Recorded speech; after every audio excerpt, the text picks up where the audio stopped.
Então, muito boa tarde. Vamos iniciar a reunião. Cumprimento os senhores e as senhoras deputadas pertencentes a este grupo de trabalho de acompanhamento do Plano de Recuperação de Aprendizagens. Cumprimento de uma forma muito especial os nossos convidados, ou as pessoas que por nós foram convidadas e quiseram fazer o favor de aqui estar presentes. Penso que todos, à exceção da ANCAP, penso que a ANCAP ainda cá não tinha estado connosco. Penso que todas as outras entidades, a DGE, a DGEST, a Direção-Geral de Estatísticas, penso que, e a Inspeção-Geral de Educação e Ciência já cá tinham estado, portanto já não será novidade nenhuma. De qualquer maneira, sabem o que estamos aqui a fazer. Nós somos um grupo de trabalho que fomos no âmbito parlamentar, encarregado pela 8ª Comissão, a Comissão da Educação e Ciência, para fazer o acompanhamento no Parlamento do Plano de Recuperação de Aprendizagens, portanto, o Plano 21-23 Escola Mais. Interessa-nos, sobretudo, ficarmos habilitados com juízos políticos que possamos fazer e que depois dê continuidade àquilo que entendermos que deve ser feito e que tem muito a ver com a eficiência, a eficácia e a equidade das medidas tomadas no Plano 21-23. No caso desta equipa, a equipa responsável pelo sistema de monitorização da implementação do regime jurídico da educação inclusiva em Portugal, estão presentes representantes, a senhora doutora Maria João Horta, subdiretora-geral da DGE, doutora Florbela Valente, subdiretora-geral da DGEST, doutora Alexandra Figueiredo, vogal da ANCAP, doutora Helena Fonseca, subinspetora-geral de Educação e Ciência, doutor Nuno Rodrigues, diretor-geral da DGEC, e o doutor Joaquim Santos, também dos mesmos serviços, diretor de serviços dos mesmos serviços.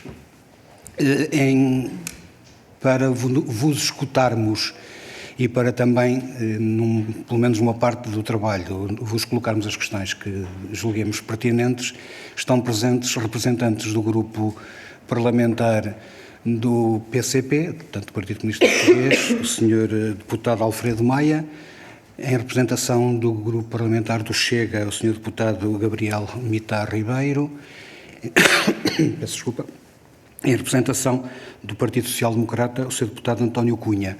Em representação do Partido Socialista estarei eu mesmo, porque sou o elemento que integra este grupo e entendemos que, embora neste momento esteja circunstancialmente a presidir este grupo de trabalho, em substituição da senhora coordenadora Cláudia André, que não pode estar presente, de qualquer forma, representarei também o grupo do Partido Socialista e vou tentar julgar, não sair daqui com algum distúrbio mental, mas vou tentar que isso não aconteça.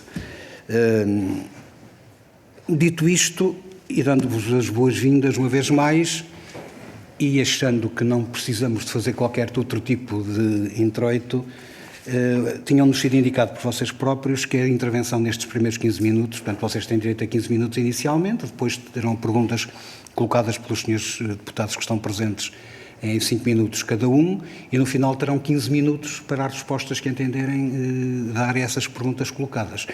Vão-se organizar então da seguinte forma: na primeira intervenção de 15 minutos, Maria João Horta, Nuno Rodrigues e Helena Fonseca, por esta ordem, é isto? Exato. Muito obrigado. Tem então a palavra a senhora doutora Maria João Horta. Excelentíssimo senhor coordenador do grupo de trabalho, excelentíssimos senhores deputados, falar-vos de educação inclusiva significa atualmente falar também de um conjunto de políticas para a educação inclusiva, que estão espelhadas também elas em documentos, em programas e em iniciativas. Destaco ali algumas delas e não queria deixar de mencionar o perfil dos alunos à saída da escolaridade obrigatória, documento no qual nos revemos enquanto compromisso nesta lógica de uma educação de qualidade para todos e que a todos envolve, para que todos os nossos alunos que estão nas nossas escolas possam atingir e desenvolver o máximo do potencial que têm. Estes documentos, estes programas, estas iniciativas atualmente têm um conjunto de ações e eu de todas aquelas que ali trago em termos de enquadramento destacaria o Plano 21-23 Escola Mais, este programa desenhado para a recuperação das aprendizagens. Deste modo, e reiterando, temos documentos, temos programas, temos iniciativas, temos ações no terreno, e quando se fala em ações no terreno, fala-se naturalmente de dar apoio às escolas, aos professores e a todos os elementos que contribuem para essa qualidade da educação que queremos atingir. Mas também, para tal, é necessário ir monitorizando, é necessário ir percebendo como é que as coisas estão a acontecer e, desse modo, identificar exatamente quais as áreas que carecem ainda de reforço e de trabalho de maior proximidade. E por isso é que a Direção-Geral da Educação e outras entidades do Ministério da Educação aqui bem representadas se socorrem das melhores entidades externas para poderem ir observando, monitorizando e, de alguma forma, avaliando o trabalho que está no terreno. Deste modo, e por iniciativa do Sr. Ministro da Educação, foi solicitado um estudo à OCDE, publicado no ano passado, 2022, que nos ajuda a perceber onde é que é preciso investir mais e, em simultâneo, também um sistema de monitorização encomendado à Agência Europeia para as Necessidades Educativas Especiais e para a Educação Inclusiva. Destacar aqui muito brevemente das recomendações deste relatório da OCDE, que é público, um conjunto de conclusões que muito nos envaidecem, permitam uma expressão, porque eles afirmam que Portugal, como bem sabemos, e a própria estatística da educação tem as evidências, as melhorias históricas que têm acontecido nos últimos 25, maioritariamente nos últimos 25 anos em Portugal. E destaca apenas a forte redução da taxa de abandono escolar precoce. Mas há sempre um mas nestas coisas e por isso é que a educação inclusiva é também um processo. Há desafios que ainda temos que ultrapassar. Porquê? Porque persistem ainda diferenças que temos que endereçar e temos que desenhar ações concretas. A OCDE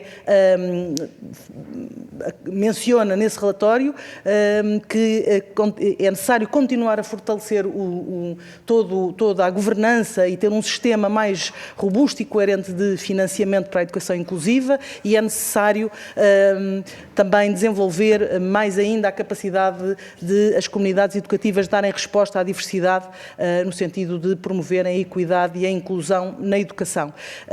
A partir daqui, trabalhamos com a Agência Europeia para desenhar então um conjunto de estándares que vão ajudar a escola a monitorizar todos os processos que têm nas suas comunidades. Há um conjunto de 6 estándares que depois estão explicados em indicadores e tem uma bateria de questionários que temos vindo a trabalhar com as escolas para que elas se apropriem deste sistema e tenham sistemas mais efetivos, mais coerentes de perceberem também quais as áreas em que podem e devem melhorar.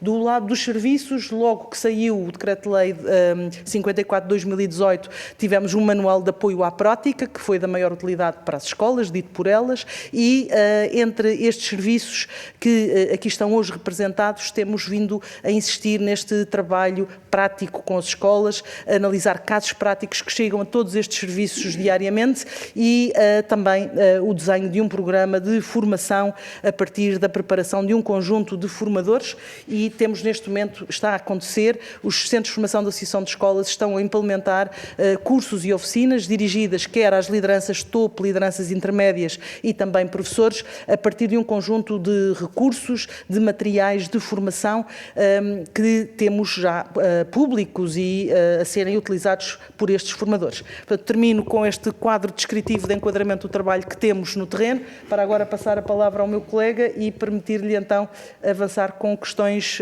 mais específicas. Precisaria aqui de apoio só para mudar para o outro PowerPoint. Está pronto? Está.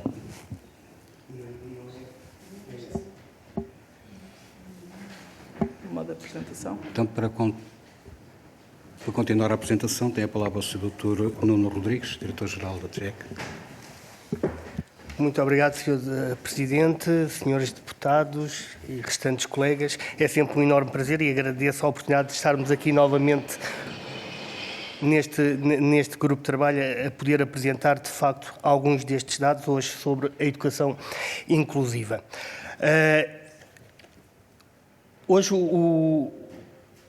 agora sim, o que iremos aqui mostrar e depois da apresentação mais global e de enquadramento da doutora Maria João são alguns dados da nossa plataforma de recolha e de monitorização destas questões da educação inclusiva. Nós sabemos, todos nós, que a educação inclusiva é bastante abrangente. Aliás, na última ação, o apoio tutorial específico também, ao limite, pode-se enquadrar e enquadra-se nestas questões da educação inclusiva, mas vamos nos debruçar desta plataforma específica desenvolvida para recolher estes dados. A plataforma é esta que tem como universo as escolas públicas do Ministério da Educação e tem três momentos de recolha: início do ano letivo, início do segundo período e final do ano letivo, para podermos, a nível transversal e durante diferentes fases do ano letivo, podermos acompanhar a evolução. E esta plataforma foi desenvolvida pela JEC em conjunto com as restantes entidades que estão aqui sentadas à mesa, de facto, para poder dar resposta a uma série de requisitos administrativos e de acompanhamento que existiam em todas as entidades, e debruça-se essencialmente recursos humanos e alunos. Começando aqui por vos dar alguns dos dados. É lógico que há outras medidas universais que compõem ou que integram uma série de recursos e de respostas educativas que as escolas têm já à sua disposição para dar resposta com este objetivo de promover a participação e a melhoria das aprendizagens. Nós aqui estamos-nos a concentrar nas medidas seletivas e nas medidas adicionais, ou seja, naquelas medidas que não, em relação às seletivas, medidas que não conseguiram ser suprimidas ou faltas que não conseguiram ser suprimidas pelas medidas universais, e medidas adicionais que visam colmatar as dificuldades mais acentuadas e persistentes ao nível da comunicação, da interação, da cognição ou das aprendizagens. Portanto, aqui há alguns números. Nós, no ano letivo 21-22, a que reportam os dados, temos 83.446 alunos para os quais foram mobilizadas as medidas seletivas adicionais. Isto corresponde a 7,4% do universo dos alunos em escolas públicas do Ministério da Educação neste ano letivo. Como podem ver, os valores desta taxa de prevalência variam entre os 3,1% na educação pré-escolar, ou seja, o menos expressivo, e os 10% no segundo ciclo. O ensino básico, como também poderão ver, com 8,9%, é aquele onde existem mais medidas, sejam elas seletivas, adicionais ou a combinação de medidas seletivas e adicionais, que também podem existir situações em que isso é necessário. Neste segundo slide, podemos ver ali a concentração, como referi anteriormente, das medidas no terceiro ciclo, ou seja, tem cerca de 15% na taxa de prevalência destas medidas, sejam elas seletivas ou adicionais. Como podem ver, geralmente, também o terceiro ciclo é aquele onde a prevalência é maior.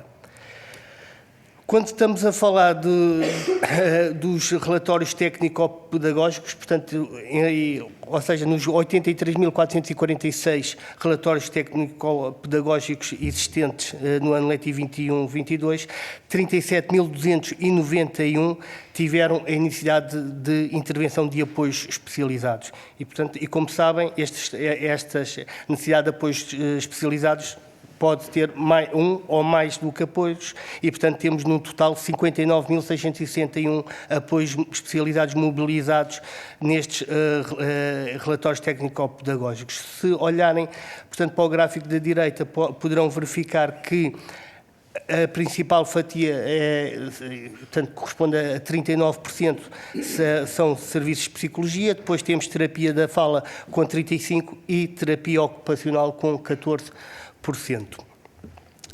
Considerando a proporção de relatórios com PEI ou com PIT, e como seria de esperar, a percentagem vai crescendo consoante o avançado nível com o ciclo ou nível de escolaridade, o que é normal, nomeadamente sabendo que os PIT estão direcionados para aqueles jovens com 3 anos antes de atingirem o limite da escolaridade obrigatória e, portanto, ali muito mais focados no terceiro ciclo e no ensino secundário. considerando a porção de alunos que têm RTP e com 80% ou mais de tempo curricular, aqui é um bocadinho o inverso, ou seja, temos mais presença no pré-escolar e vai descendo à medida que avançamos no nível de escolaridade. Cerca de 7.258 docentes desempenhavam funções específicas de apoio à aprendizagem. Também, talvez, como seria de esperar, a grande percentagem, 97%, são professores de educação especial, sendo que outros grupos de recrutamento e a língua gestual representam 3%. A intervenção do docente de educação, do docente de educação especial, portanto, nos 83.446 RTPs existentes, existem 64.814 que correspondem a 77,7% dos RTPs que têm a intervenção deste docente de educação especial, e no caso dos PEIs temos 97,3%.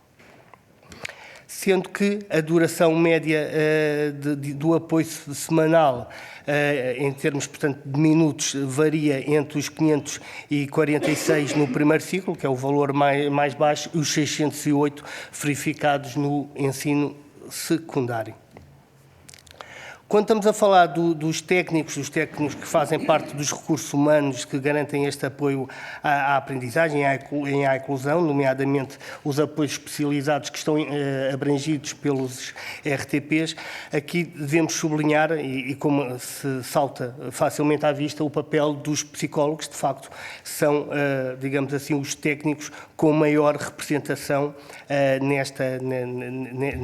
nesta garantia do apoio à aprendizagem, logo seguidos dos terapeutas da fala e dos terapeutas ocupacionais. Aqui estamos a falar técnicos especializados em equivalente a tempo inteiro.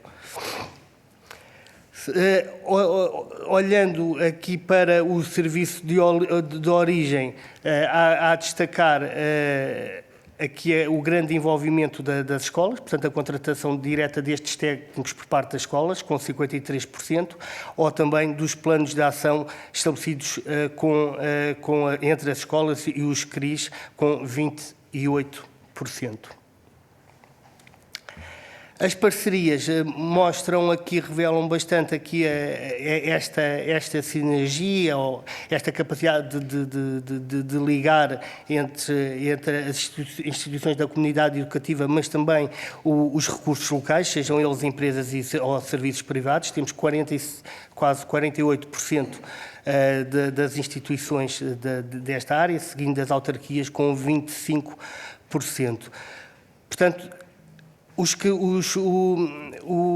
podem existir mais do que um plano. Temos aqui 96% têm um plano de ação estabelecido com o CRI, sendo que há 4% que têm mais do que um plano de ação. Por fim, para vos mostrar a taxa de transição, conclusão nos diferentes níveis de ensino, de uma forma geral, como poderão verificar, estamos a falar de 9 em cada 10 alunos que transitam de ano, alunos abrangidos por esta medida que transitam de ano, o que está muito em linha com os dados dos restantes níveis de ensino, mesmo dos alunos que estejam ou não abrangidos por medidas de apoio. Obrigado. Muito obrigado. Chegam-lhe 24 segundos. Estiquei-me muito. Acho que é a mesma maldade que o Dr. Luís Capela fez da outra vez a quem cá esteve, que lhe deixou assim. Portanto, isto não tenho dúvidas que foi.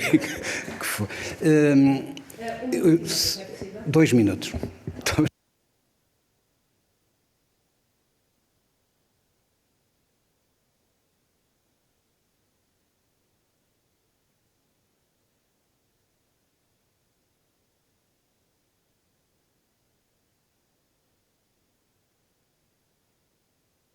da implementação do regime jurídico da educação inclusiva e os indicadores de quadro de referência da avaliação externa das escolas nos domínios ali apresentados: autoavaliação, liderança e gestão, prestação de serviço educativo e resultados. Portanto, este trabalho de atualização do quadro de referência, de integração e da explicitação dos indicadores foi já realizado durante este ano letivo. Relativamente ao programa de acompanhamento, que tem quatro objetivos ali apresentados, um dos quais promover a execução das medidas do Plano 21-23 Escola Mais, este programa de acompanhamento, uma das áreas de incidência é de facto a ação das equipas multidisciplinares no apoio à educação inclusiva, que tem atividade inspectiva planeada desde o ano letivo 2021. Entre os objetivos destaca-se apreciar a intervenção da equipa multidisciplinar na persecução das ações específicas previstas no Plano 21-23 Escola Mais, para além dos outros objetivos ali representados. O relatório global desta ação específica, o relatório global 2021, já publicado no website da EGEC, cujo link se encontra embutido na descrição, apresenta os principais resultados e conclusões relativos aos aspectos a destacar e a melhorar nas 4 áreas de incidência, que são a intencionalidade educativa, as medidas educativas de apoio à aprendizagem e inclusão, equipa multidisciplinar de apoio e Centro de Apoio à Aprendizagem, e resultam da ação inspectiva de acompanhamento no segundo semestre de 2021 em 20 agrupamentos de escolas, distribuídos pelas 3 áreas geográficas. No ano de 2022, a atividade foi em 28 agrupamentos de escolas, também com uma distribuição geográfica, estando este ano a atividade pensada para abranger mais escolas. Muito obrigada pela vossa atenção. Muito obrigado. Foram mesmo 2 minutos. Isto quem? A inspeção é mesmo assim. Não há como fazer. Muito obrigado pela vossa apresentação. Penso que ficamos já munidos de uma série de dados que nos permitem alguma reflexão, não apenas que será feita hoje, como é impossível neste tempo tão limitado, mas ficamos com elas para que, dentro dos nossos grupos parlamentares e dentro da própria Comissão de Educação, possamos ter uma reflexão que conduza a alguma ação, que também era bom que isso acontecesse. Neste momento, entramos no período de intervenção dos senhores deputados, representantes dos grupos parlamentares. Cada um de nós tem 5 minutos. Eu dava desde já a palavra ao representante do grupo parlamentar do Partido Socialista, ou seja, dava-me a palavra a mim próprio, com a certeza de que os meus colegas hoje vão ser muito exigentes comigo próprio. Normalmente ultrapasso os 5 minutos, hoje vou-me fixar mesmo nos 5 minutos. Ao fim de 5 minutos cortam uma palavra e acabou. Muito obrigado. Então, em nome do grupo parlamentar do Partido Socialista, muito rapidamente, e vou ler apenas alguns tópicos que aqui tinha, que não consigo desenvolver, porque contaria com quem me deixasse desenvolvê-los hoje. Eu não deixo, portanto vou-me limitar a eles próprios. Antes de mais dizer que o que contamos convosco, e espero que na segunda parte também isso possa acontecer, o que contamos convosco é também, porque a educação inclusiva já existia antes, há de existir depois do plano de recuperação. Nós queríamos também que nos dissessem o que é que de alguma forma mudou a partir do momento em que existe este plano, mas depois essas questões eu coloco-as. Ou seja, nós somos um grupo de acompanhamento do plano da realização do plano de acompanhamento do plano de recuperação das aprendizagens. Era nesse sentido que queríamos que se fixassem especificamente também, para lá dos dados, que era fundamental que nos tivessem fornecido. Rapidamente, algumas considerações. A educação inclusiva é efetivamente uma prioridade da ação governativa, designadamente dos governos do Partido Socialista. Pretende uma resposta, uma escola que tenha plena inclusão social, que tenha a ver com a equidade, tenha a ver com a coesão social e, principalmente, que nos faça com que todos nós deixemos de falar em alunos e falemos em cada aluno. E é isto que muda tudo. Se calhar, se não disséssemos mais nada, a educação inclusiva é exatamente isto tudo. É passar do grupo indiferenciado dos alunos para o grupo de cada um dos alunos, porque cada um dos alunos conta no acesso, principalmente ao currículo e às aprendizagens, e daí a importância que teve a referência ao perfil dos alunos à saída da escolaridade obrigatória. Aqueles alunos estão também vinculados, têm também como referência este perfil, e é fundamental que nós tudo façamos para que eles possam a eles aceder. Depois, falar na questão da autonomia das escolas, que é fundamental, com destaque muito especial para, e desculpe a redundância, para os professores de educação especial, que nesta situação têm que mesmo ser chamada a atenção. O modelo é um modelo que passa de uma série de coisas que nós desde, lembro-me desde o despacho normativo 98 a 92, penso eu, já se falava em algumas coisas disto, desde aí aquilo que foi feito e até onde nós chegamos. Neste momento chegamos principalmente a um modelo que seja um modelo de efetivo apoio às aprendizagens, agregando todos os recursos que existam nas escolas. Depois, o reforço do papel dos pais e das encarregadas de educação. A importância da discussão e da reflexão que foi feita na ótica do Decreto-Lei 3 de 2008 que antecedeu. A existência de um grupo de trabalho que refletiu naquilo que devia ser as alterações a produzir e que foi em 2016 as alterações a introduzir na educação inclusiva. Depois, a importância que o próprio plano de recuperação de aprendizagens dá à educação inclusiva. Isto é quase uma evidência. É quase uma evidência porque ela é expressa. Podia não o ser, mas neste caso é expressa. A educação inclusiva trazia já a matriz da flexibilidade curricular, não foi inventada, não nasceu com o plano de recuperação, vinha de lá. Já havia medidas que pressupunham a sua importância, por exemplo, o acréscimo de crédito horário para as EMAIs. O princípio é coincidente, neste momento, daquilo que se pretende com o Plano de Recuperação da Aprendizagem e com a Educação Inclusiva, que é a equidade, a inclusão e a qualidade das aprendizagens.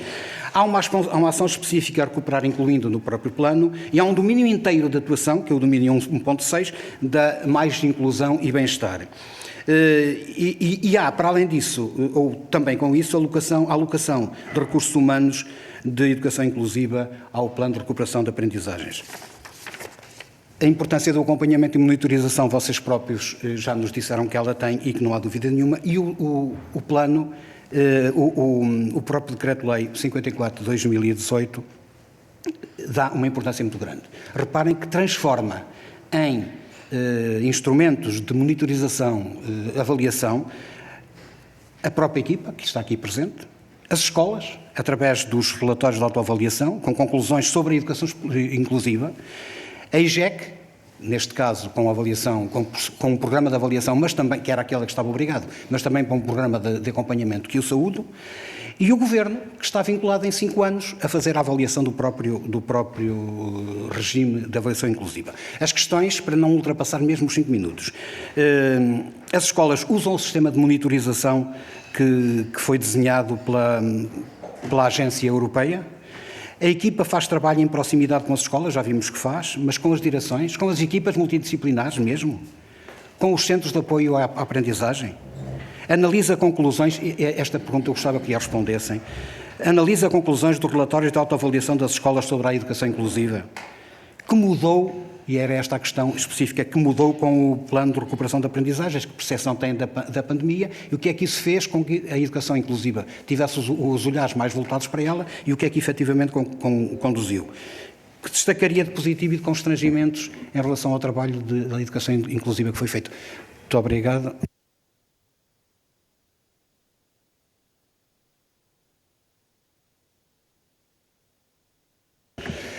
Dou a palavra ao representante do Grupo Parlamentar do Partido Social Democrata, o Sr. Deputado António Cunha, tem 5 minutos e 18 segundos.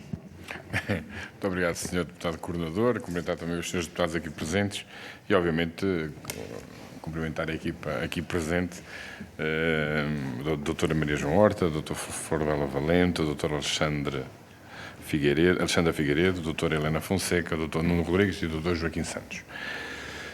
Bom, eu antes de mais nada começo por agradecer a exposição que nos foi aqui apresentada e até aproveitava para pedir ao Sr. Deputado Coordenador se seria possível solicitar os dados que nos foram aqui apresentados e partilhados, porque acho que temos aqui uma matéria bastante para poder estudar e aprofundar, se fosse possível.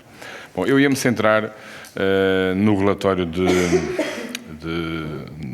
sistema de monitorização da implementação do regime jurídico da educação inclusiva, e o relatório começa por referir que inicialmente a amostra era composta por 157 profissionais de 16 agrupamentos de escolas não agrupadas, selecionadas após consulta ao Ministério da Educação. Menciona ainda também que na implementação do inquérito online obtiveram-se 97 respostas, portanto uma taxa de resposta de 72%, e depois, fruto das restrições decorrentes da Covid-19, foram limitados os acessos a alguns agrupamentos e as visitas às mesmas foram reduzidas de 16 para 9.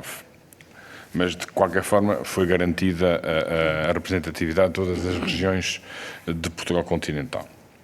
E as nossas questões prendem-se com esses valores, porque preocupa-nos o facto de o número de agrupamentos de escolas não agrupadas envolvidos neste estudo ser reduzido em relação, por exemplo, aos 809 agrupamentos de escolas não agrupadas que existem no nosso país. Portanto, e de que forma é que consideram que o número reduzido de respostas ao inquérito e visitas às escolas assegurou a representatividade das organizações escolares do país? Portanto, se consideram que as conclusões retiradas são, digamos, aplicadas, são extensíveis aos 809 agrupamentos de escolas não agrupadas. Pergunto também se não limitou as conclusões que tiraram. E saber também quais foram os critérios que presidiram à escolha das escolas participantes. Depois, relativamente ao Standard 2, o relatório também revela que os decisores entendem que os agrupamentos de escolas não agrupadas, é que têm a competência para decidir sobre os recursos que necessitam e que o processo de atribuição desses recursos está claramente definido. Por outro lado, os inquiridos também concordam sobre quem é responsável pela alocação dos recursos, mas mostram-se menos positivos sobre a transparência do processo de atribuição e de adequação dos recursos. E, portanto, eu pergunto se consideram que os processos de alocação dos recursos são demasiado longos e afetados. Aliás, consideram que os recursos de alocação de recursos são demasiado longos e afetados negativamente por outros fatores como o absentismo dos alunos, a falta de tempo e créditos, falta de docentes especializados, falta de profissionais de saúde, instabilidade do quadro de pessoal, falta de autonomia na contratação de docentes e qualificação dos assistentes operacionais. Portanto, neste mesmo relatório conclui-se que a revisão e monitorização da disponibilidade e da acessibilidade dos recursos parece estar fora do controle dos agrupamentos escolares. Uma vez que fazem parte do grupo de decisores, gostaríamos também que comentassem, uma vez que nos parece existir uma clara contradição, aqui algum fosso entre os argumentos apresentados e o que efetivamente se passa nas escolas. Portanto, que tipo de alterações poderiam ser introduzidas no sistema de forma a que fosse possível responder às exigências das escolas, nomeadamente no que diz respeito à queixa de que o processo de atribuição de recursos é demasiado moroso. Portanto, há aqui algumas frases que constam no relatório sobre este assunto. Talvez os recursos existam, mas isso não garante que se chegue a todos os alunos. Estes contratos, com a constante mobilidade dos docentes, são uma barreira para o nosso trabalho. A estabilidade é necessária para a continuidade do trabalho a longo prazo, para garantir a qualidade. Depois, relativamente aqui ao Standard 3, os docentes queixam-se também da sobrecarga de trabalho com os relatórios burocráticos na definição das medidas universais, seletivas e adicionais dos seus alunos. E, portanto, referem que a transição da primeira infância para o primeiro ciclo é difícil pela falta de comunicação entre a oferta privada e ensino público. E, portanto, no entanto, este standard foi considerado totalmente implementado. Eu gostaria que, se fosse possível, se comentassem, se podiam comentar esta classificação face às queixas que ainda existem por parte dos docentes. E depois eu passaria aqui para concluir, e sabendo que o objetivo deste relatório não é medir resultados, mas sim identificar em que medida o Decreto-Lei 54 está a ser implementado, perguntamos se têm conhecimento de quais são os próximos passos. Ou seja, está prevista uma segunda monitorização, ou se, por outro lado, irá existir um sistema para aferir os resultados da implementação do Decreto-Lei, servindo este relatório para aferir quais as evoluções existentes nessa implementação desde a monitorização. Portanto, tendo em conta a data de elaboração deste relatório, para quando consideram que seria eficaz a implementação desse sistema de aferição de resultados. Muito obrigado. Muito obrigado, Sr. Deputado. Muito obrigado. Não, tem que se explicar. Tem a palavra por 5 minutos o Sr. Deputado Gabriel Mietar Ribeiro, em representação do Grupo Parlamentar do Chega. Obrigado, Sr. Deputado Coordenador. 5 minutos e 18 segundos. Saúde dos senhores deputados demais presentes e uma saudação especial à equipa da monitorização da implementação do regime jurídico da educação inclusiva. Pronto, saúde nas pessoas da professora Maria João Horta, a doutora Nuno Rodrigues e a doutora Helena Fonseca incluo os demais. Nós temos estado nesta equipa um pouco para ouvir, conversar e apontar convergências e divergências, porque vamos percebendo, aliás, creio que é geral esse sentimento, que este problema da recuperação das aprendizagens, de início associávamos à pandemia, mas já percebemos que é uma lógica estrutural que tem que estar presente agora, com a instabilidade nas escolas, aulas que se perdem, o problema vai se tornando estrutural. Agora, a primeira pergunta, até pode não ser pergunta, mais um comentário que eu gostava de ouvir é sobre este conceito de educação inclusiva. Nós no Chega usamos ensino, mas pronto, dou a mão à palma atrás. Educação inclusiva é que me parece um conceito ambíguo e gostava de ver alguma reflexão sobre isto. Não sei se é ambíguo no plano jurídico, que depois transporta isto para o plano pedagógico, ou o contrário. Mas é neste sentido, se este conceito de educação inclusiva está focado em grupos de alunos minoritários, com características objetivas específicas que são identificadas, ou se o conceito é uma espécie de chapéu de aba larga para ser usado no sistema de ensino de maneira generalizada. Portanto, o conceito deixa esta ambiguidade. E eu digo porquê. Quando nós identificamos grupos que são minoritários específicos de alunos, aí não se discute sequer o conceito, quer dizer, a escola é para todos e é preciso fazer o máximo para incluir todo o tipo de alunos, especialmente aqueles que têm algumas limitações de aprendizagem e por aí fora. Esse é um aspecto. Agora, quando este conceito se generaliza e, sobretudo, quando se junta muito àquela ideia do ensino centrado no aluno, aí eu coloco mais dúvidas, porque parece que passamos da fronteira do que é funcional para o que é disfuncional. Ou seja, só para concluir este ponto, naquilo que nós temos proposto, é tão errada uma escola centrada no professor como centrada no aluno. Isto é, em termos de instituição, as instituições funcionam quando são centradas em valores abstratos. E nós insistimos que o sistema de ensino deve ter como valor orientador o conhecimento. Assim como a igreja não tem o clero e os fiéis, mas Deus, o exército não tem os generais e soldados, mas tem a defesa por aí fora. Portanto, uma ideia de instituição, para ser funcional, tem que ser centrada num valor abstrato. E esta questão do ensino centrado no aluno é fonte de muitos problemas, mas na perspectiva que eu disse. Agora, uma outra questão que nós temos insistido, que tem a ver com a inclusão dos alunos, recuperação da aprendizagem, e temos insistido muito nisto, que é a questão da diminuição dos currículos, racionalização e diminuição, isto é, na nossa perspectiva, os currículos são muito extensos e trazem uma série de problemas, entre os quais problemas financeiros. Portanto, nós vimos que o programa que apresentaram está sempre presente esta questão da necessidade de um financiamento mais robusto, que é uma questão transversal.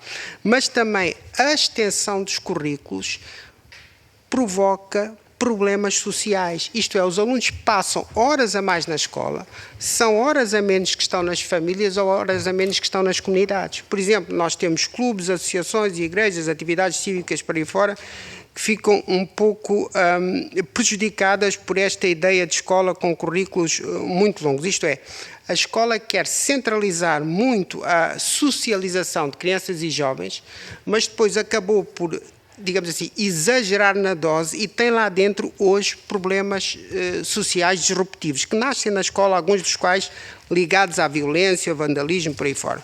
Pronto, este é um aspecto. Depois, quando nós precisamos de tempo para recuperar aprendizagens, por exemplo, já estão os professores, os alunos, todos esgotados por causa do tipo de currículo que temos. Portanto, esta é uma nota que gostaria de deixar. Como ainda tenho tempo para uma terceira nota, que é esta, foi aqui dito pelo Dr. Nuno Rodrigues que há maior saliência nesta necessidade de apoio aos alunos do terceiro ciclo. Do terceiro ciclo. E a questão que eu gostava de colocar é, além desta maior saliência no terceiro ciclo, se é possível ir construindo malhas mais finas para nós percebermos quais são as disciplinas onde é preciso integrar mais, digamos assim, ou a dar mais atenção, neste caso da recuperação das aprendizagens, quais são as disciplinas, quais são os programas e até pontos específicos dos programas onde isso é necessário. Isto com o tempo talvez se possa chegar lá. Isto porquê? Porque as abordagens cirúrgicas e minimalistas são normalmente mais eficazes do que as abordagens generalistas. Portanto, ir tentando apontar para esta malha fina. Não sei se tem esta perspectiva. Concluo. Passei. Obrigado. Não quis, era para concluir, se entender. Foi tão... Entretanto, juntou-se a nós a senhora deputada representante do grupo parlamentar da Iniciativa Liberal, a senhora deputada Carla Castro.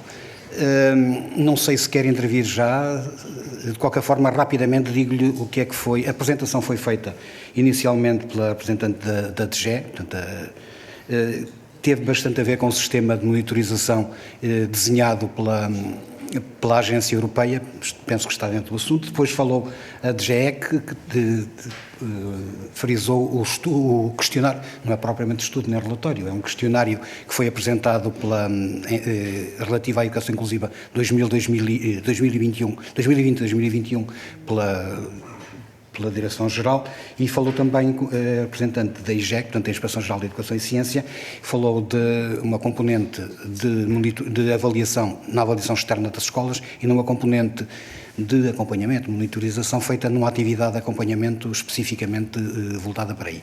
Foi nesse sentido, portanto, se isto ajudar a situar para a sua... Tem a palavra a senhora deputada. Eu agradeço, antes de mais, ao Sr. Presidente e agradecer também este ponto de situação e aproveitar para agradecer publicamente também à minha assessora, que também foi continuando a atualizar, e pedir muitas desculpas por não ter assistido à apresentação inicial, mas que voltarei depois a repor, e agradecendo, desde já, porque também já sei que trouxeram dados concretos, e quer o tema da educação inclusiva, quer o tema da recuperação das aprendizagens, é algo em que a Iniciativa Liberal está a trabalhar muitíssimo e portanto, consideramos estas audições extremamente importantes para esclarecimento, recolhas de informação e trabalho a seguir. E, portanto, agradecer e dizer que analisarei também em detalhe os dados partilhados. E creio que até, inclusivamente, que será consensual em todos os grupos parlamentares que a relevância da monitorização, nomeadamente do sistema educativo inclusivo, como reconhecimento também da importância e concordância com os valores da educação inclusiva, e que só um sistema de monitorização também fará com que se possa melhorar, perceber onde se pode fazer intervenções e porquê, não é? No fundo, também uma política fundamentada. Para além de que este é um problema, claramente, muitas vezes estamos a falar de populações vulneráveis, por diversos motivos, e nos quais é justamente aqui onde, como Estado, como sociedade, não podemos falhar. Uma das questões centrais nas medidas previstas no regime jurídico da educação inclusiva, creio também que como conseguimos garantir que estas medidas previstas no REGEI, que chegam a todas as famílias e aos alunos em situação de vulnerabilidade. Gostaria de vos comentar em termos de preocupações que, para já, relacionado com falhas de comunicação, faltas e demoras na alocação dos recursos humanos, que é algo que se vai percebendo em diversos momentos no relatório, e um segundo tema relacionado com transparência.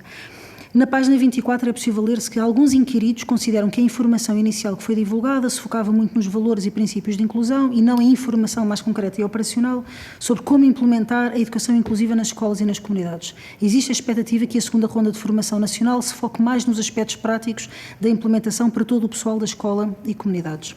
Este é um dos pontos, e eu gostava de saber em concreto o que consideram sobre a possibilidade, quer nestes aspectos, quer para outros, como por exemplo em terapeutas, o que consideram, se consideram positivo que haja contratos e parcerias com entidades e clínicas privadas para garantir apoio necessário, quer do ponto de vista de formação, quer do ponto de vista de terapias, mas que o intuito principal é centrar as preocupações nas crianças e nas necessidades de aprendizagem e desenvolvimento. É que isto é hoje que algo não é possível, e nós vemos inclusivamente em que há escolas em que as próprias associações de pais depois acabam por tentar elas próprias fazer este tipo de acordos, porque não conseguem ter resposta de outras formas, mas as escolas não conseguem fazer por elas próprias. Relativamente às questões de transparência, por exemplo, onde, em relação ao Standard 2, onde diz que os recursos necessários estão disponíveis e acessíveis para apoiar a educação inclusiva, é referido que foram notados elevados níveis de consistência transversal às fontes de dados e evidências convincentes que o Standard 2 se encontra parcialmente implementado. Há, ao longo de diversas análises, manifestação de confiança no processo de alocação, mas mostram-se menos positivos quanto à transparência no processo de atribuição e adequação de recursos. Também, mais à frente, e nas questões para a exploração futura, indicam que alguns inquiridos mencionaram que os critérios de alocação de recursos são públicos, enquanto outros afirmaram que os critérios são definidos por cada escola ou agrupamentos de escola. E, portanto, há aqui várias exceções. Por uma parte, os inquiridos, os critérios de alocação dos docentes de educação especial não são claros, e eu gostava concretamente de perguntar, do ponto de vista, qual a razão para esta falta de clareza nos critérios, nomeadamente se pode justificar pelo facto dos técnicos poderem prestar um serviço vindo de diferentes origens, não é? Porque temos CRIs, municípios, escolas, o que é que isto poderá explicar, mas de uma forma muito importante se poderiam apontar, mesmo de uma forma exploratória e mais considerações que cada um possa ter, o que pode ser feito para facilitar esta transparência no processo, o que é que pode fazer para avançarmos, porque devemos estar focados nas melhorias. E um último ponto, que no artigo 33º do Regime Jurídico da Educação Inclusiva refere-se que a cada 5 anos o membro do Governo da área da Educação promove uma avaliação da aplicação do presente Decreto-Lei com vista à melhoria contínua da educação inclusiva. O que significa que no final deste ano letivo, em julho de 2024, estaremos já perante os 5 anos da aplicação do Decreto-Lei. Que alterações neste momento, pelo decorrer e pela análise, pela consciência e pelo conhecimento que têm desta realidade, que alterações ao regime consideram mais urgentes no diagnóstico já retratado e se, por outro lado, consideram que precisam de haver uma melhor avaliação do que ainda, porventura, não tenha sido ainda monitorizado, se há pontos que gostariam de indagar mais. E agradecer todo o trabalho que desenvolvem para a fundamentação das políticas nesta área. Obrigado. Muito obrigado, Sr. Deputado. Tem a palavra o Sr. Deputado representante do Grupo Parlamentar do Partido Comunista Português, Sr. Deputado Alfredo Mota, 5 minutos. Muito obrigado.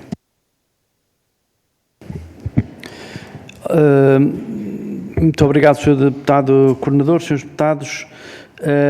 Os meus cumprimentos à equipa e o agradecimento por vir elucidar este grupo de trabalho sobre esta problemática. Bom, quem fala por último corre sempre o risco de perder a oportunidade de colocar algumas perguntas. Eu terei algumas para colocar, mas desde logo secundar o pedido, a sugestão que já aqui foi feito, no sentido de que nos sejam fornecidas as várias apresentações aqui projetadas, porque integram elementos bastante interessantes e elucidativos, mas em relação aos quais eu próprio gostaria de aprofundar a análise. Bom, eu gostaria, enfim, de colocar algumas questões sobre um aspecto que me parece sensível e que tem a ver com a questão dos recursos humanos, técnicos e organizacionais, que é um tópico que, aliás, consta de uma das apresentações. E, concretamente, em relação aos recursos humanos, naturalmente que tenho de perguntar qual é a avaliação que a equipa faz designadamente quanto às necessidades concretas e quais são as lacunas que apresenta, desde os psicólogos, e estamos a falar dos técnicos superiores especializados, desde os psicólogos aos terapeutas da fala, aos terapeutas ocupacionais, etc. E a propósito de perguntar se os dados que aqui nos apresentaram, portanto, relativos a cada um destes grupos, se trata de técnicos especializados alocados exclusivamente às tarefas relativas à educação inclusiva ou se eles multiplicam a sua atividade também em relação desde logo à atividade corrente das respectivas escolas. Por outro lado, em relação aos meios técnicos e tecnológicos auxiliares da atividade, que lacunas concretas e que necessidades estão identificadas e finalmente, em relação aos aspectos mais organizacionais, se na apreciação da equipa a dimensão das turmas está adequada a esta missão e aos objetivos do programa para a recuperação das aprendizagens e para a educação inclusiva, se há alguns aspectos e quais são os aspectos críticos, digamos assim, ao nível organizacional que a equipa identifica. Muito obrigado. Muito obrigado, Sr. Deputado. Sem mais delongas, vamos-nos todos responsabilizar pelo tempo. Nós, nesta sala, já a seguir, acontecerá uma reunião de comissão. Temos para estar aqui até aos 3 menos 2 minutos. Portanto, gerindo esse tempo, ou seja, os vossos 15 minutos, dava a palavra, não sei quem é que vai usar. Faz favor. Muito obrigada. Exato, Direção-Geral de Educação. Muito obrigada, agradeço a todos os senhores deputados os excelentes contributos que também nos ajudam a pensar, a refletir enfim, com estas diferentes perspectivas que também me parece estão muito bem espelhados nesta mesa, tendo em conta que a grande maioria dos serviços do Ministério da Educação trabalham diariamente e em conjunto para conseguirmos aquilo que é realmente esta visão para uma educação inclusiva e indo já ao conceito que, não sendo uma escola focada nos alunos e tendo esse olhar exclusivo para os alunos e para cada um deles, se nos remetermos para o perfil dos alunos à saída da escolaridade obrigatória, no centro estão os valores e o principal e o primeiro deles todos é o valor da liberdade. E, portanto, é esta a nossa perspectiva de escola inclusiva, é uma escola que cultiva valores e que tem no centro do seu referencial para a educação publicada em 2017, este que é o principal para nós, que é o valor da liberdade, e depois enquadrado num conjunto de competências, essas sim que começam a fazer a aproximação aos alunos para percebermos que todos eles, numa sociedade complexa como aquela em que vivemos, temos mesmo que olhar para essas competências. Competências naturalmente arraigadas no conhecimento. Não há competência se não houver uma infraestrutura de conhecimento muito forte, muito potente, e isso é o que nos faz querer, e temos evidência nas estatísticas da educação, que os resultados têm vindo a melhorar no sistema educativo, nomeadamente nos últimos 25 anos. Queria agora aproveitar e para poder passar a palavra aos meus colegas, dizer-vos que é fundamental que se esclareça aqui a diferença entre aquilo que foi o relatório produzido pela Agência Europeia para as necessidades educativas especiais e educação inclusiva e o relatório da OCDE.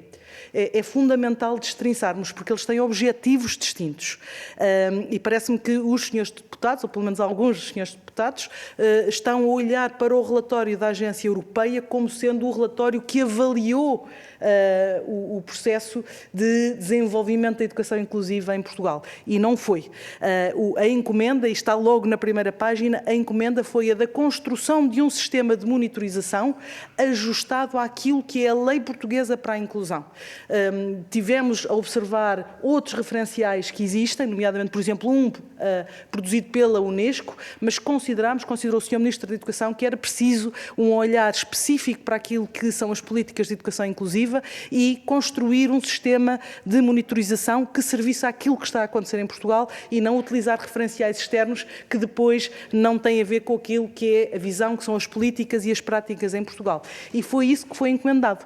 Quando esta agência agência começou a desenhar numa lógica, partindo, a metodologia foi a de identificação de standards, de escritores, indicadores e descritores, e depois uma bateria de questionários, naturalmente que sentiu a necessidade de ir às escolas para testar este sistema. O sistema foi encomendado com um grau de complexidade muito elevado. Nós pretendíamos que ele servisse às comunidades, que pudesse ser utilizado nas comunidades para que as escolas posicionassem em função daqueles standards que estão definidos, as suas asserções são sempre pela positiva, aquilo que é a escola verdadeiramente inclusiva, e a partir daí, a partir da aplicação de uma bateria de questionários, a escola posiciona-se em cada um dos standards e compreende em qual deles é que tem que investir para melhorar a qualidade da educação inclusiva que tem. Mas nós queríamos também que aquele sistema sirva o próprio Ministério da Educação, o próprio país, para perceber em termos globais como é que a educação inclusiva está a acontecer. E, portanto, quando a agência, depois de entrevistar um conjunto alargado de stakeholders, os serviços, quem escreveu a lei, portanto, um conjunto de pessoas com intervenção na educação, constrói o sistema e vai às escolas e pede-nos que indiquemos escolas com diferentes características e espalhadas pelo território. Apanhámos a pandemia, não foi possível estarem presentes em todas as escolas que nós identificámos, mas comunicaram com elas a distância e, por isso, os 16 e os 9. As 9 visitaram-nas, 16 entrevistaram-nas. E nós procurámos, e este é o critério, procurámos escolas diferentes, escolas do litoral, escolas do interior, escolas em territórios educativos de intervenção prioritária, outras escolas com outras características, e foi para testar. Para testar como? Com esta equipa que aplica o sistema e depois devolve os resultados à escola, entrevista elementos da escola para perceber se aquele sistema extrai a informação que é a informação que decorre. Fizeram isto a nível de escola e a nível nacional. Portanto, encontram aqui zonas onde é preciso desenvolver e investir mais. Diferente coisa é o relatório produzido pela OCDE, completamente externo, escolas escolhidas pela OCDE, stakeholders escolhidos, identificados pela OCDE, e a única coisa que o Ministério da Educação fez foi abrir portas no sentido de telefonar às escolas e dizer: excelentíssimo senhor diretor, a OCDE pede para visitar a sua escola, para entrevistar alunos, pais, etc. Essa sim uma avaliação completamente externa e para se perceber o grau de desenvolvimento da educação inclusiva, e aparecem então as áreas prioritárias e as recomendações para os próximos passos. O que me leva já para finalizar dizer-vos que do ponto de vista daquilo que é o enquadramento legal, neste momento não nos parece haver necessidade de fazer alterações. O que é preciso é sermos mais consistentes, nomeadamente nestas áreas que a OCDE identifica e em que temos que trabalhar mais.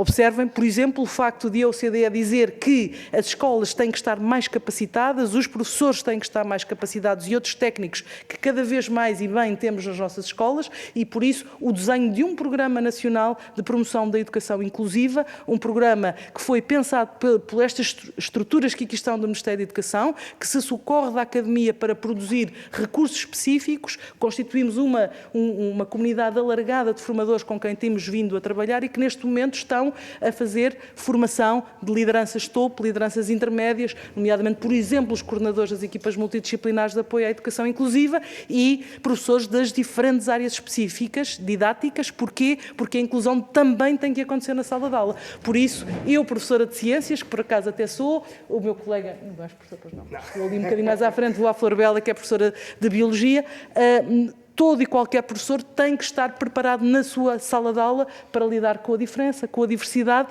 e saber que, independentemente das retaguardas, independentemente de barreiras que existem e sabemos que existem de acesso ao conhecimento, ao desenvolvimento de competências, é preciso que cada um destes professores saiba como trabalhar quando tem um aluno na sua aula que não tem português como língua materna, entre muitas outras circunstâncias que não devem ser impeditivas de que aquele aluno aprenda tanto ou ainda mais do que todos os outros. Não me alongo, é um tema que me apaixona, mas vou passar já a palavra aos meus colegas para outras questões mais específicas. O Sr. Nuno Rodrigues, faz favor, tem a palavra. Muito obrigado. Antes de passar também para as minhas colegas, que se calhar até têm mais responsabilidade nesta área da educação inclusiva, e nós da DGEC é mais da monitorização, cumprimentar a senhora deputada também, que não tinha tido o gosto de cumprimentar. Só referir aqui 2 ou 3 pontos. Primeiro, os dados hoje apresentados são um conjunto de dados que vão integrar o relatório que neste momento estamos a preparar e que já divulgámos o de 2021, estamos neste momento a preparar o do 21 e 22 e que nos demonstram já, estes dados preliminares, um aumento do número de alunos, um aumento do número de apoios, portanto, tanto de alunos, cerca de 5.000 alunos, 4.000 apoios, mais docentes, mais técnicos, portanto, esses são os dados preliminares que nos permitem a comparação entre o 2021 e o 21-22. Em relação à questão concreta do Sr. Deputado Gabriel Bintar Ribeiro, em relação aos apoios aos alunos do terceiro ciclo, e se era possível construir análises mais finas. Primeiro, de facto, temos que aqui fazer a distinção entre a monitorização e aquilo que acontece realmente. De facto, nas escolas, a análise é feita nos relatórios técnico-pedagógicos, aluno a aluno, e análises finas nas necessidades que o determinado aluno possa ter em uma ou outra disciplina. Nós, na nossa análise e no sistema de monitorização, nós temos sempre aqui este dilema entre aquilo que gostávamos de recolher e aquilo que também não queremos sobrecarregar as escolas, não é? Que somos muitas vezes acusados de sobrecarregar as escolas com muitas plataformas, muitos sistemas de informação. De qualquer forma, o que temos é, de facto, permite-nos a fazer a análise por exemplo, modalidade de ensino, etc. Não ao nível da disciplina, poderíamos eventualmente cruzar com os dados já existentes e fazer essa análise, seria mais complexa e não foi esse o objetivo, mas é algo que podemos falar. Em relação à questão do senhor deputado do PCP em relação aos recursos humanos, sim, à partida são dedicados exclusivamente à educação inclusiva, portanto é essa a informação que nós temos, diríamos à partida, podendo ser também aqui canalizados para a capacitação propriamente dita de outros profissionais na escola para estas temáticas. E, portanto, em parte dos dados, penso que é... Muito obrigado. A Sra. Doutora Florbela Valente tem a palavra. A representação da DGEST. Então, muito boa tarde a todos e muito obrigada também pelas vossas questões. Eu queria só aqui dar nota, cruzando aqui um bocadinho algumas perguntas, algumas questões que foram colocadas, mas começando pelo princípio, que é sempre uma boa forma de começar, e a questão que colocava relativamente ao trabalho com as escolas e à proximidade e que trabalho é que estava a ser feito com as escolas, e acho que é importante entrar aqui um bocadinho mais em detalhe, ainda que o tempo não seja muito prolongado, mas na apresentação era referida o tour, aquilo que nós designámos por tour, que foi trabalho que no fundo foi trabalho feito com as escolas. E isto para vos dar nota do seguinte: foram efetivamente feitas 12 sessões de um dia inteiro com as escolas, com todas as escolas, e nesse trabalho que foi feito com as escolas, nós entendemos que seria um público-alvo privilegiado os diretores, alguém da equipa de direção, os coordenadores de diretores de turma e os coordenadores da ZEMAI. Na verdade, entendemos que eram aqueles que, em cada um da sua esfera de competência, em cada agrupamento e em cada escola, tinham aqui um papel particularmente importante e privilegiado depois para o trabalho que é preciso fazer, seja do domínio organizacional, seja do domínio pedagógico, seja do domínio da gestão dos recursos humanos, para o trabalho que é preciso fazer em cada uma das escolas. Foi um trabalho que não foi um trabalho, deixem-me dizer assim, não foi ouvir aquilo que os serviços do Ministério da Educação tinham para dizer, bem antes pelo contrário, foi trabalho direto com escolas, com casos concretos colocados pelas escolas e, para além disso, utilizando já, naturalmente, como não podia deixar de ser, tomando por referência os estándares que foram identificados, precisamente para que as escolas pensassem e um bocadinho colocadas como se fosse ao espelho e ouvindo outros pares de outras escolas, pudessem referir o trabalho de monitorização que já estão a fazer e de que forma é que ele enquadra e pode ter continuidade no âmbito daquilo que está agora previsto e no relatório da Agência Europeia. E, portanto, Esse é um trabalho que nós tivemos feedback muito positivo, designadamente pela avaliação que as escolas, que os participantes tiveram e que sabemos que em alguns casos já teve impacto nas escolas e que está, obviamente, um dos desafios que nós lançámos às escolas foi exatamente porque não aquilo que estamos a fazer aqui este dia convosco, fazerem na vossa escola e disseminarem e trabalharem com os professores, porque esse é o objetivo e, sobretudo, o objetivo de chegar à sala de aula. Naturalmente, o plano de formação e também a formação de formadores que já aconteceu e as reuniões e o trabalho direto que também tivemos com os formadores assume aqui um papel particularmente importante. Queria-vos dar aqui nota também relativamente à questão dos recursos humanos, que foi aqui bastante abordada. Nós não podemos dissociar dos recursos humanos todas as medidas que neste momento estão a ser implementadas. E medidas, seja ao nível da educação inclusiva, que estão preconizadas no Decreto-Lei 54, sejam as que estão preconizadas no Decreto-Lei 55, sejam aquelas que estão na portaria, que, por exemplo, permite a questão dos planos de inovação, sejam muitas outras que estão seja, por exemplo, o Plano Nacional das Artes, seja o desporto escolar, seja todos aqueles que estavam num dos slides, todas as diferentes áreas que as escolas podem trabalhar e que são naturalmente em conjunto, confluem para o trabalho que é preciso fazer e que cada escola entende que deve ser a melhor resposta para os seus alunos no acesso às aprendizagens e naturalmente para garante da equidade. Há aqui a questão da gestão dos recursos humanos e esse foi um aspecto que também foi trabalhado, seja no trabalho com as escolas no tal tour que eu referi, seja na formação que vai ser feita agora e essa gestão dos recursos humanos é particularmente importante, seja no diagnóstico daqueles que efetivamente são necessários, seja no trabalho que aqueles que estão nas escolas fazem e numa perspectiva também de multidisciplinaridade e, portanto, trabalho de colaboração entre os docentes e os técnicos que estão nas escolas. Depois, dar-vos nota aqui muito rapidamente que é preciso termos aqui atenção que o Decreto-Lei 54 fala, por exemplo, no plano de saúde individual, fala em terapias, mas fala na articulação entre a educação e a saúde. Ou seja, a educação tem naturalmente o seu papel importante, nem podia ser de outra forma, no acesso às aprendizagens, na identificação das barreiras, das limitações que os alunos têm ou podem ter nesse acesso às aprendizagens, mas naturalmente há toda aqui uma área que temos que ter em conta que é a das terapias que se situam na esfera da saúde. E muito obrigada. Muito obrigado. Mais ninguém quer falar da equipa que veio? Então, muito obrigado. Foi mesmo dentro do tempo. Se há alguém que queira, efetivamente, durante um minuto, ainda querer dizer alguma coisa, esteja à vontade. Se me permitisse, fazia só uma pequena referência à questão do currículo e pegando naquilo que foram os comentários que o Sr. Deputado Mitar Ribeiro fez relativamente ao, se eu bem entendi, um currículo desajustado ou excessivo. Os meus colegas já aqui referiram, nós temos aqui um enquadramento legal que, a partir do perfil dos alunos à saída de escolaridade obrigatória, tem imediatamente e publicado em sequência o Decreto-Lei 55 para o currículo e o 54 para a educação inclusiva. E da publicação do Decreto-Lei 55 há todo um trabalho articulado dentro da esfera que foi a avaliação que os próprios professores fazem do currículo e uma revisão daquilo que à data chamávamos de programas nas diferentes disciplinas e que hoje estão consubstanciados nas aprendizagens essenciais. Obrigado. Aprendizagens essenciais que conviria que realmente fossem revisitadas para perceber que esse currículo excessivo de que falávamos há uns anos atrás, tudo isso neste momento está muito mais enxuto e focado naquilo que realmente importa. Muito obrigado, ficou claro. Resta-me agradecer a vossa colaboração.